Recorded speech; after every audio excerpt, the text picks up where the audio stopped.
Saludamos a nuestro siguiente invitado, José Luis Orella, que es profesor titular de Historia Contemporánea en la Universidad CEU San Pablo. ¿Qué tal, José Luis? Buenos días. Muy buenos días, es un placer estar con vosotros. Han sido sorprendentes estas declaraciones de Vladimir Putin a un medio indio, donde bueno, pues asegura que realmente ha propuesto retirarse del Donbass, retirar las fuerzas del Donbass, pero que Kiev quiere luchar. ¿Tú le das validez a esto? ¿Crees que hay realmente disposición, como dice Donald Trump, de Vladimir Putin para poner fin al conflicto?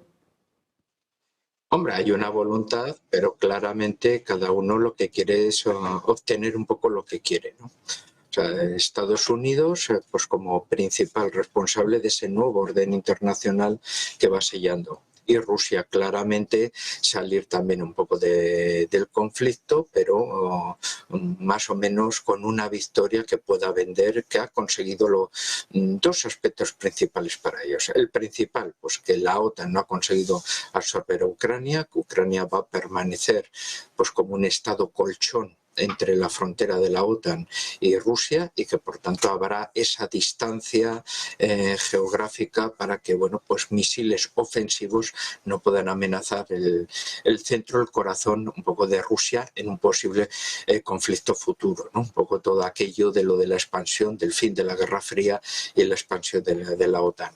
En segundo lugar, bueno, la alegación que siempre han planteado frente a los ucranianos de protección hacia las comunidades rusófonas de dentro de Ucrania. Los 4 oblasts que están en su mayoría ocupados por fuerzas de la Federación Rusa y que constitucionalmente fueron integrados, hombre, no van a ser reintegrados a Ucrania. Por eso un poco ese peso, esa influencia por parte de Estados Unidos de conseguir salvaguardar una paz y la soberanía de una Ucrania que ya se mantendría como un estado satélite absolutamente, como un protectorado políticamente independiente, pero económicamente dependiente de Estados Unidos y de fondos europeos, con respecto a una Rusia que saldría ganando un poco todo ese espacio geográfico y esencialmente su protagonismo geopolítico y estratégico como potencia en el Mar Negro, que en definitiva es lo que siempre ha planteado, bueno, adornado un poco con las reivindicaciones de las comunidades rusófonas, ¿no? Entonces, mantener un poco ese papel estratégico que lo ha perdido en el Báltico, pero que lo quiere mantener como sea en el Mar Negro, que es la antesala del Mediterráneo, ¿no? Así que ahí ya en esas negociaciones, bueno, pues ya pueden entrar otro tipo de negociaciones como cesión en Venezuela, futuras contratos en el Ártico, etc., etc., porque todo va unido. ¿Y en qué posición queda la Unión Europea? De momento estamos viendo cómo, bueno, pues parece que está fuera de esta mesa de negociaciones, a pesar de que está pidiendo su sitio, y parece que Europa pues está trabajando en un nuevo frente que no tiene visas de que se pueda producir. Sencilla y llanamente, ¿se puede conseguir que la Unión Europea blinde a Ucrania financieramente con el desbloqueo de esos activos rusos congelados? Parece que no hay unanimidad, mucho temor a represalias de Bélgica, amenazas rusas, e incluso ya von der Leyen, que ha rebajado a 90.000 millones esa propuesta de crédito. ¿Cómo valoras estos últimos movimientos de la Unión Europea? Hombre, pues como siempre, desastrosos, ¿no? O sea, en primer lugar, hay una ausencia de uniformidad de equipo en los países europeos. Cada uno busca más o menos un poco su propia supervivencia. El eje franco-alemán, como vemos, pues está muy debilitado, con Macron en caída libre a nivel electoral, un mes que ya no digamos nada, y los británicos, que son la gran potencia de la OTAN fuera de la Unión Europea, pues con un Starmer que le quedan 4 días. Entonces vemos unos presidentes del gobierno europeos que, bueno, pues claramente intentan tener un protagonismo internacional y tampoco tienen un poco esa capacidad cuando están siendo negados por sus propios electorados, ¿no? Es una cuestión completamente diferente a los países bálticos o la propia Polonia o algún país balcánico. ¿Por qué? Pues porque son países frontera, les afecta muchísimo el conflicto de Ucrania en todos los aspectos, una Rusia poderosa que puede estar en sus fronteras, una Ucrania que también ellos no desean que se integre la Unión Europea, porque significaría que sus intereses agrarios, hay que tener en cuenta que la parte que se quedaría Rusia es toda la industrial, la parte agraria es la que conformaría la economía de esa Ucrania soberana e independiente que se mantendría amputada. Si se une a la Unión Europea, absorbería todos nuestros fondos de desarrollo europeos y además tendría una competencia desleal esencialmente con países con una economía agraria muy fuerte, por ejemplo, como es la propia Polonia, ¿no? Entonces son estos países los que, por un lado, quieren tener unas relaciones estrechas y particulares con Estados Unidos frente a Rusia y rompen esa armonía, ese discurso con un eje franco-alemán que, como vimos, se supedita y desde luego está dando una imagen muy nefasta. La Unión Europea no es un gigante político que ayuda a temperar las circunstancias, sino por todo el contrario son vocecillas disconformes sin un director de orquesta y que encima pues han tenido un elevado discurso de agresividad y de potenciación no hacia un plan de paz, sino de mantenimiento de la guerra. ¿Crees que puede ser el siguiente paso? Hoy sabemos que en Miami se va a producir un nuevo encuentro. Al final, bueno, hemos pasado de conversaciones de Ginebra a conversaciones en Florida, que pasó una semana entre medias, a que, bueno, pues en este caso ya adelantemos la cita a 4 días. Hoy jueves, Miami, reunión de Jared Kushner y Steve Witkoff con Rustem Umerov para, bueno, pues explicar un poco esas 5 horas que no estuvo nada mal esa reunión, que por cierto acabó sin acuerdo y que en este caso pues le van a trasladar las inquietudes, los acuerdos y desacuerdos del Kremlin. ¿Cuáles crees que van a ser los siguientes pasos, José Luis? ¿Dónde crees que puede ser la siguiente concesión que se pueda arrancar de Ucrania ahora que parece que Putin está dispuesto a retirarse del Donbass? Hombre, eso es un poco difícil de creer, ¿no? Porque la retirada del Donbass únicamente se puede clarificar, o sea, estaríamos volviendo a unas argumentaciones iniciales, casi previas a lo de la guerra, que es el reconocimiento casi de una Ucrania más o menos federal o confederal, en la cual los derechos de los ucranianos rusófonos estarían totalmente, bueno, reivindicados, ¿no? O sea, estaríamos casi en una transformación de Ucrania, una confederación casi de tipo helvético. No creo yo que se vaya a ir por ahí y que vaya a haber una retrocesión de las Fuerzas Armadas rusas del territorio que ellos ya controlan, a cambio de qué. Pues ahí estaríamos hablando. O sea, las negociaciones ocultan otras pistas un poco en este circo mediático internacional. Como hemos dicho, la explotación entre Estados Unidos y Rusia de los amplios recursos del Ártico, que es uno de los planes de futuro de confrontación, pero a la vez que lo hablaron también en Alaska, un poco de esas posibilidades de futuro, de ser buenos vecinos.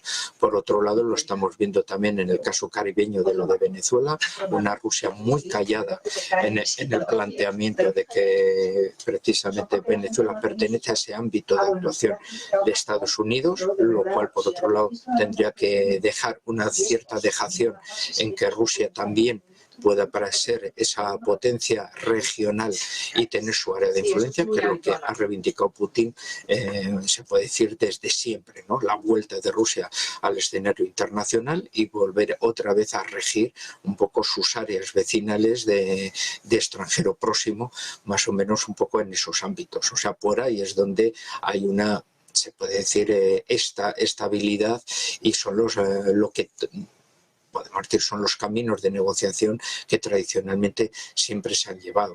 O sea, si hay de repente un cambio de ritmo, como ciertos abandonos territoriales, ¿a cambio de qué son y cuáles son las circunstancias? Esa información es la que nos falta de momento.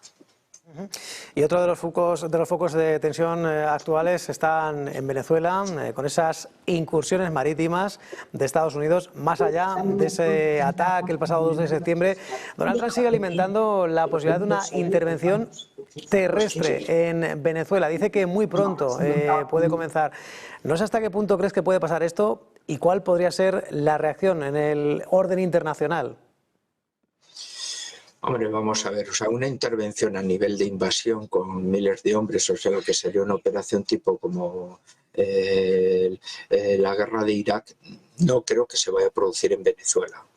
Porque en ese aspecto la ilegalidad del gobierno de Maduro, especialmente por las últimas elecciones que es reconocido hasta por el presidente Lula de Brasil, no creo que tuviera el apoyo los líderes que podríamos denominar de izquierda progresista, que rápidamente se están mutando en socialdemócratas y se van alejando de Maduro, con una presencia de Estados Unidos en suelo venezolano que rápidamente les daría argumentos en ese discurso antiimperialista, antiestadounidense, etcétera. Más bien creo una operación que pueda ser un poco a lo Noriega en Panamá, pero especialmente presionar a las Fuerzas Armadas venezolanas, que bueno, siempre han sido muy compradas a un precio privilegiado por Maduro. Tengamos en cuenta que Maduro, que fue elegido por Chávez, siempre ha sido el hombre de Cuba en Venezuela, y por tanto del mismo modo igual pues se puede llegar a ciertos acuerdos siempre y cuando las Fuerzas Armadas venezolanas salgan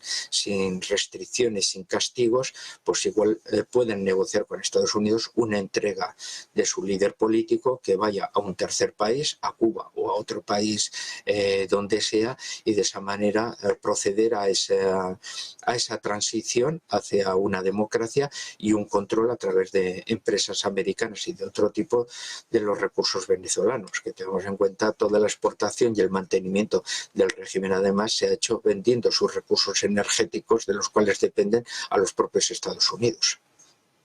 Bueno, pero la cuestión es, ¿puede intervenir militarmente? De momento Donald Trump parece saltarse, bueno, pues las normas internacionales, se permiten muchas injusticias en el panorama internacional, y esto en teoría le corresponde al Congreso, esa facultad, que no es porque Chuck Schumer sea demócrata y estén enfrentados a cuenta de, bueno, ese cierre de gobierno federal, que algunas rencillas habrá, José Luis, pero bueno, en este caso esa decisión le corresponde al Congreso, lo contempla la primera enmienda estadounidense. ¿Puede saltarse las normas Donald Trump? ¿Le van a parar incluso algunos republicanos están descontentos?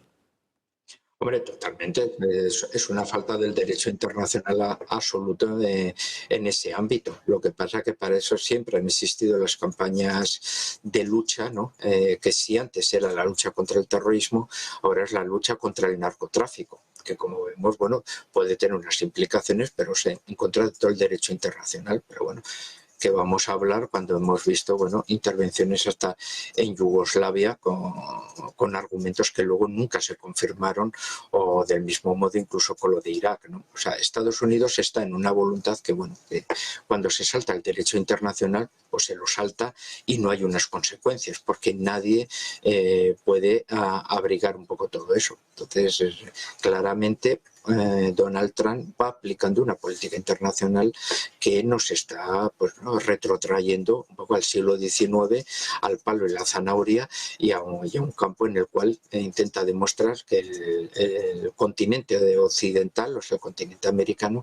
sigue bajo la férula de Estados Unidos, y bueno, y el derecho internacional, bueno, pues a Estados Unidos, si le sirve, lo aplica, y si no le sirve, pues claramente lo abandona, ¿no? José Luis Orella, profesor titular de Historia Contemporánea de la Universidad CEU San Pablo, gracias como siempre por aportarnos este valor a esta casa. Buen día, muchas gracias. Buen día, que paséis bien el resto.